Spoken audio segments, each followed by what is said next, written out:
Nga, saya genap.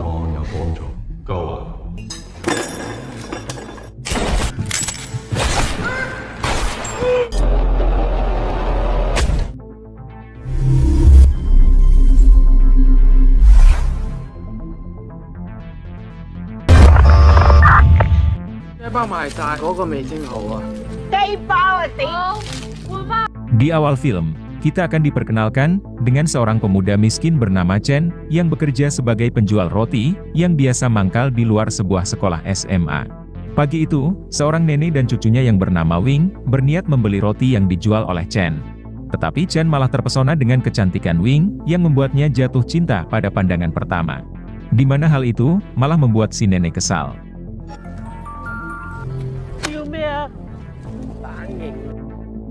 Sejak saat itu, Chen kerap mendatangi sekolah itu, hanya untuk dapat melihat wajah Wing, dan mengagumi kecantikannya dari kejauhan. Sampai di suatu malam, Chen tanpa sengaja melihat nenek Wing, berkeliaran di jalanan untuk mencari cucunya, yang sampai selarut ini masih belum pulang. Kemudian, Chen pun berinisiatif mencari cucu si nenek, yaitu Wing, gadis yang selama ini ia taksir. Setelah cukup jauh mencari, akhirnya Chen dapat menemukan Wing yang ternyata tersesat di tengah semak bukit.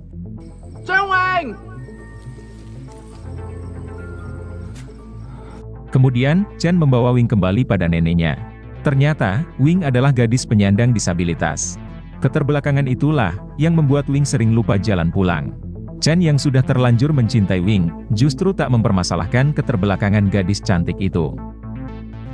Beberapa hari setelah itu, Chen pun dibuat penasaran sekaligus khawatir mengenai Wing dan neneknya yang tak kunjung kelihatan.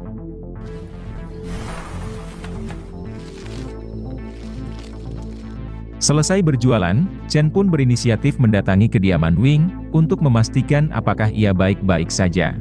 Namun sesampainya di sana, ternyata sudah banyak polisi dan petugas dinas sosial yang berdatangan di depan kediaman Wing. Ternyata sudah 3 hari, si nenek meninggal di apartemennya, dan baru hari ini ditemukan oleh tetangga, setelah mereka mencium bau yang tidak enak. Sedangkan Wing, hanya berbaring diam di samping jasad si nenek. Polisi dan dinas sosial menilai, kalau kesehatan mental Wing sudah semakin parah, dan bahkan sudah dianggap tidak waras, alias gila. Atas dasar itulah, Wing dibawa ke rumah sakit jiwa, supaya tidak mengganggu ketenangan warga sekitar.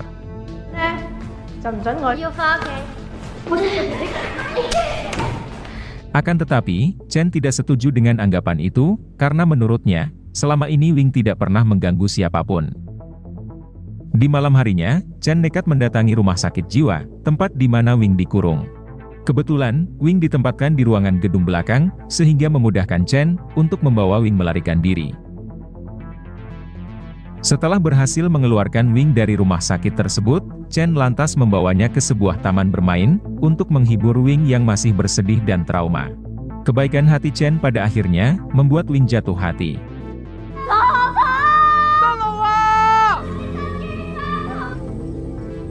Setelah cukup lama menghabiskan waktu berdua, Chen lantas membawa Wing kembali ke apartemen si nenek.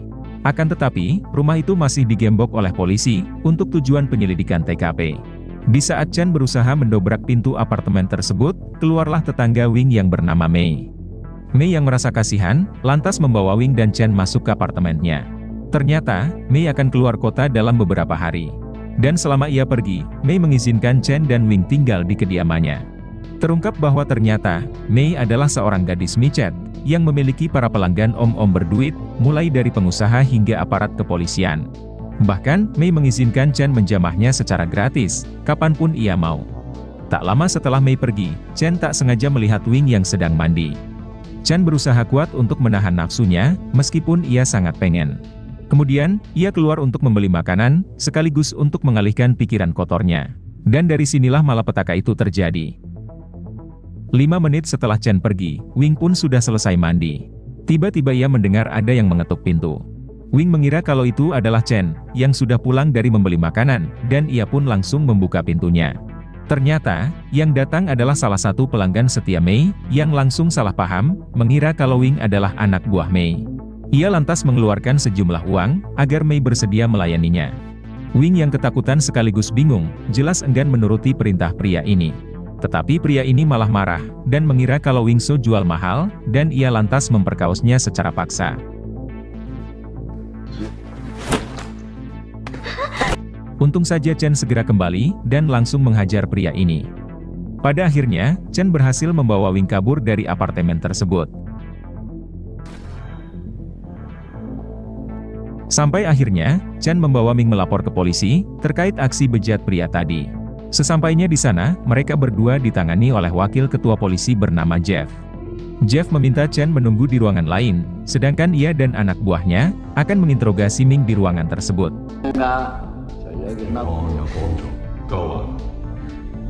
Ming pun mulai diinterogasi mengenai ciri-ciri pria yang melecehkannya tadi. Ming pun memberi keterangan bahwa pria itu memiliki sebuah tato yang berlambang bintang di tangannya. Setelah mendengar keterangan dari Ming, Jeff dan anak buahnya tampak kaget, karena mereka kenal dekat dengan sosok pria yang diceritakan oleh Ming. Pria itu tak lain adalah bos mereka, yang diketahui bernama David. Tampak David juga sudah tiba di kantor polisi, dan menyaksikan proses interogasi tersebut dari ruangan lain. Kemudian, David menyuruh semua anak buahnya berkumpul, termasuk Jeff yaitu wakilnya. David pun menjelaskan perkara yang terjadi. Tadinya ia mengira kalau Ming adalah gadis malam, karena Ming berada di kamar apartemen Mei. Untuk itulah David tanpa ragu ingin mencoblosnya. Karena semua ini sudah terjadi, dan David tidak ingin nama baiknya tercoreng, ia lantas mengancam semua bawahannya untuk tutup mulut. Karena David akan mengkambing hitamkan Chen, yang seakan-akan, Chen lah pelaku yang telah memperkaos Ming.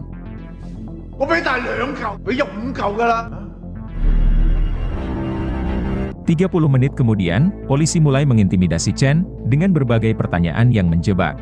Di tengah interogasi, Chen tanpa sengaja melihat foto David, bersama para polisi yang menginterogasinya sekarang. Pada akhirnya Chen menyadari, kalau David berserta antek-anteknya ini, berusaha menjebaknya. Chen lantas berupaya membawa Ming melarikan diri, namun upayanya tersebut gagal, dan malah berujung dikeroyok oleh para polisi.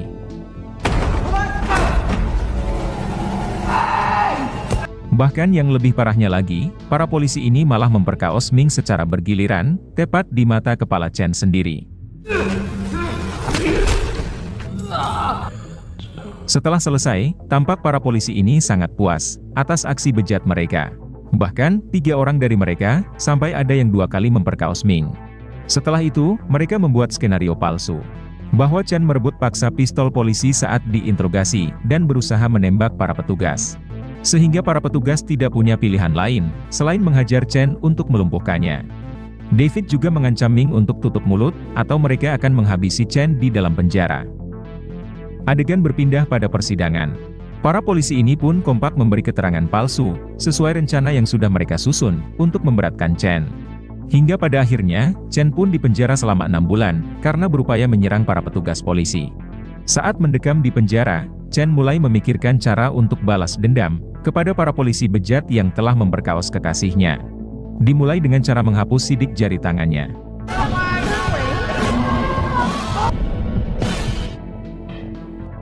Singkat cerita, 6 bulan pun berlalu, dan kini Chen sudah bebas dari penjara. Chen dijemput oleh kekasihnya, yaitu Ming. Di sini Chen hanya bisa menangis, melihat kekasihnya yang sedang hamil, akibat ulah para polisi bejat tersebut. Jelas keinginan Chen untuk balas dendam, semakin memuncak. Sedangkan Ming berusaha untuk tetap tegar, agar Chen bisa melupakan kejadian kelam di masa lalu, dan kembali memulai lembaran hidup yang baru. Beberapa hari kemudian, Chen dan Ming tampak menikmati kebersamaan, dan kebahagiaan terpancar jelas dari raut wajah mereka berdua. Namun jauh di lubuk hati, Chen masih belum bisa melupakan yang terjadi, dan justru niatnya untuk balas dendam semakin kuat. Di hari berikutnya, diperlihatkan seorang wanita hamil, yang ternyata adalah istri oknum polisi anak buah David, yang dulu ikut terlibat dalam memperkaos Ming. Tampak wanita itu sedang diikuti oleh seseorang, sampai masuk ke dalam rumahnya. Tak lama kemudian, polisi yang bernama Jay ini pun pulang ke rumahnya, lalu inilah yang terjadi.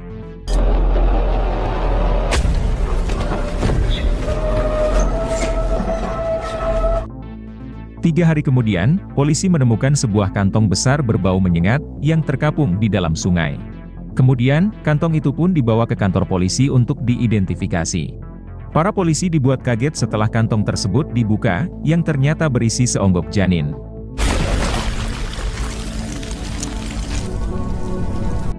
Di kantong itu mereka juga menemukan kartu identitas milik Jai.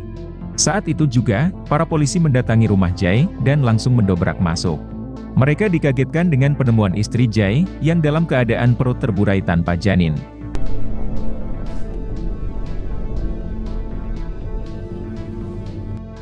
Adegan beralih kepada seorang polisi tua yang baru saja pulang dari berlibur bersama istri mudanya yang kebetulan sedang hamil. Polisi tua ini diketahui bernama Tom yang juga ikut terlibat dalam memperkaos Ming. Tak lama setelah itu, Tom dan istrinya dikejutkan dengan kemunculan Chen.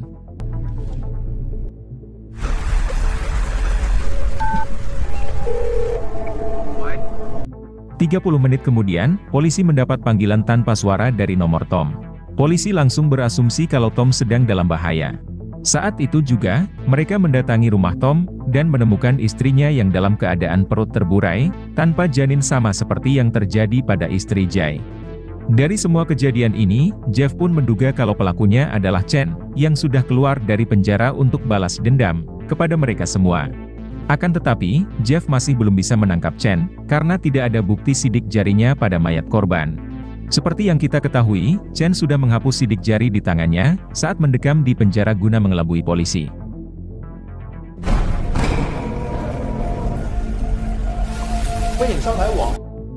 Berita pembunuhan dua oknum polisi beserta cabang bayi mereka dengan cepat mencuat ke publik dan menjadi trending topik di berbagai media massa. Publik pun mendesak agar polisi segera bertindak, menangkap pelaku sebelum kembali memakan korban. Polisi pun mulai gencar melakukan razia di berbagai tempat, termasuk akses keluar masuk jalan raya. Bis yang ditumpangi oleh Chen juga diberhentikan, untuk tujuan pemeriksaan dalam mencari pelaku. Chen yang melihat ada Jeff, dan takut akan ditangkap, lantas memutuskan untuk turun dari bis tersebut. Namun sialnya, ia malah dipergoki oleh Jeff, hingga terjadilah aksi kejar-kejaran. Namun pada akhirnya, Chen berhasil ditangkap.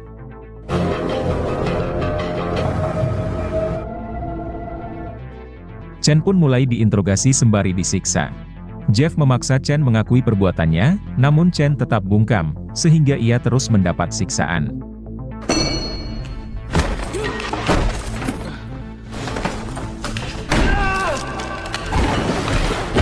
Bahkan, ketika Jeff mengancam akan menembak kepalanya, Chen tetap saja bungkam. Berita penangkapan Chen yang dijadikan sebagai tersangka, pada akhirnya diketahui oleh Ming. Ming yang tak ingin berpisah lagi dengan Chen, lantas membuat rencana untuk membebaskan kekasihnya itu. Kemudian, Ming menghubungi kantor polisi pusat, dan membiarkan telepon itu tersambung begitu saja.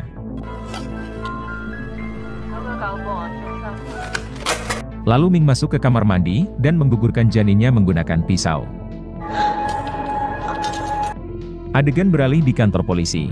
Pada tengah malamnya, Jeff berniat akan menembak mati Chen, dan membuat kematiannya itu terlihat seperti tidak disengaja. Akan tetapi, kapten polisi segera datang, dan langsung marah besar kepada Jeff, yang telah salah menangkap pelaku. Karena pelaku yang sebenarnya kembali beraksi malam ini, yaitu mengambil janin wanita hamil, dan kali ini korbannya adalah Ming. Chen yang mendengar hal itu, tampak terkejut dan seakan tidak percaya, kalau Ming rela mengorbankan cabang bayinya, untuk membebaskan Chen dari segala tuduhan. Jeff dan bawahannya langsung dibebas tugaskan sementara, karena dianggap membuat kesalahan fatal, menangkap orang yang tidak bersalah, hingga pelaku yang asli kembali memakan korban.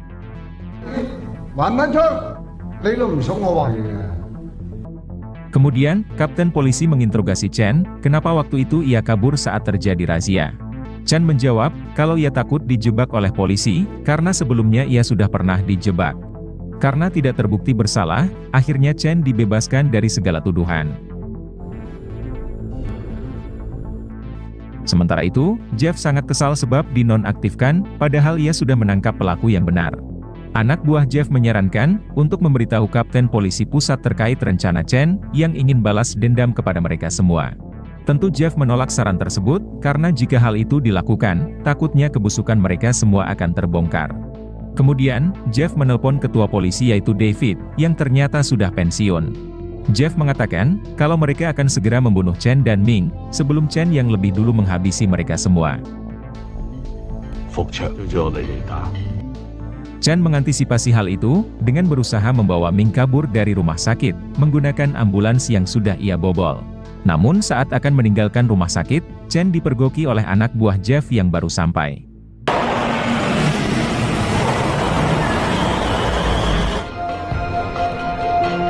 Kemudian, Jeff menugaskan anak buahnya untuk mengejar Chen menggunakan motor. Sampai di suatu kesempatan, anak buah Jeff berhasil menemukan Chen, lalu menembak ambulans yang ia kendarai, hingga menabrak pom mini.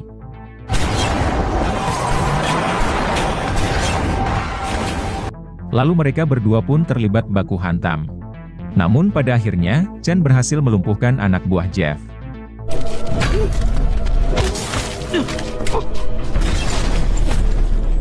Di waktu yang bersamaan Jeff tiba, dan berusaha menabrak Chen. Beruntung Chen berhasil menghindar. Namun Jeff berhasil memojokkan Chen, dan menghajarnya habis-habisan.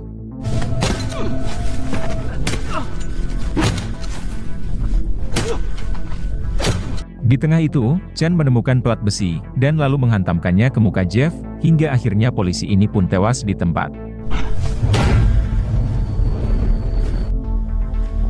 Tak lama setelah itu, Chen pun tak sadarkan diri, akibat dipukul berkali-kali oleh Jeff. Singkat cerita, David si ketua polisi berhasil menemukan ambulans tersebut, dan tanpa ragu ia menembak Ming.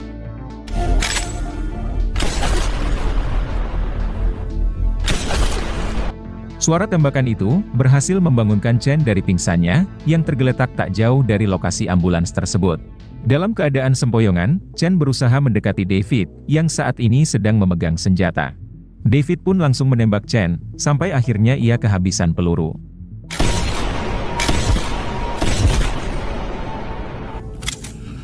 Lalu Jeff mengatakan, jika Chen masih hidup, maka temuilah dirinya. Adegan berpindah pada 5 tahun setelah itu. Terlihat David yang kini menetap di kota lain, dan kerap dihantui rasa bersalah, atas dosanya di masa lalu terhadap Ming dan Chen. David yang kini sudah bertobat, mengabdikan diri sebagai guru agama, dan kerap mengisi acara TV untuk kegiatan amal. Ternyata Chen juga masih hidup, dan di hari itu, tanpa sengaja ia melihat David di televisi. Dari sinilah akhirnya Chen mengetahui alamat tempat tinggal David yang sekarang. Sebelum menemui David untuk menuntaskan misi balas dendamnya, Chen terlebih dahulu mencukur rambutnya. Singkat cerita, Chen menemui David yang saat ini sedang mengajar. David pun menyambut kedatangan Chen dengan sangat tenang, sembari menyuguhkannya secangkir kopi. Kemudian, David meminta maaf kepada Chen, atas segala dosa yang dulu pernah ia perbuat. Dan ia juga menasehati Chen, bahwa balas dendam, tidak akan pernah bisa menyelesaikan masalah. Akan tetapi, Chen tidak peduli dengan khotbah dari David, dan kedatangannya bukanlah untuk minum kopi.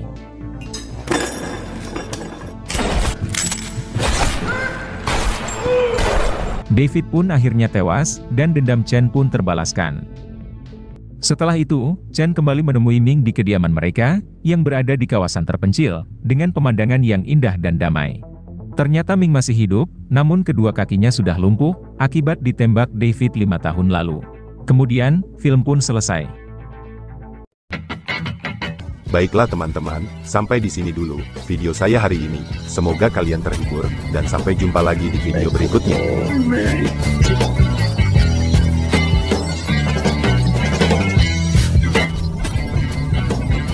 Thanks for the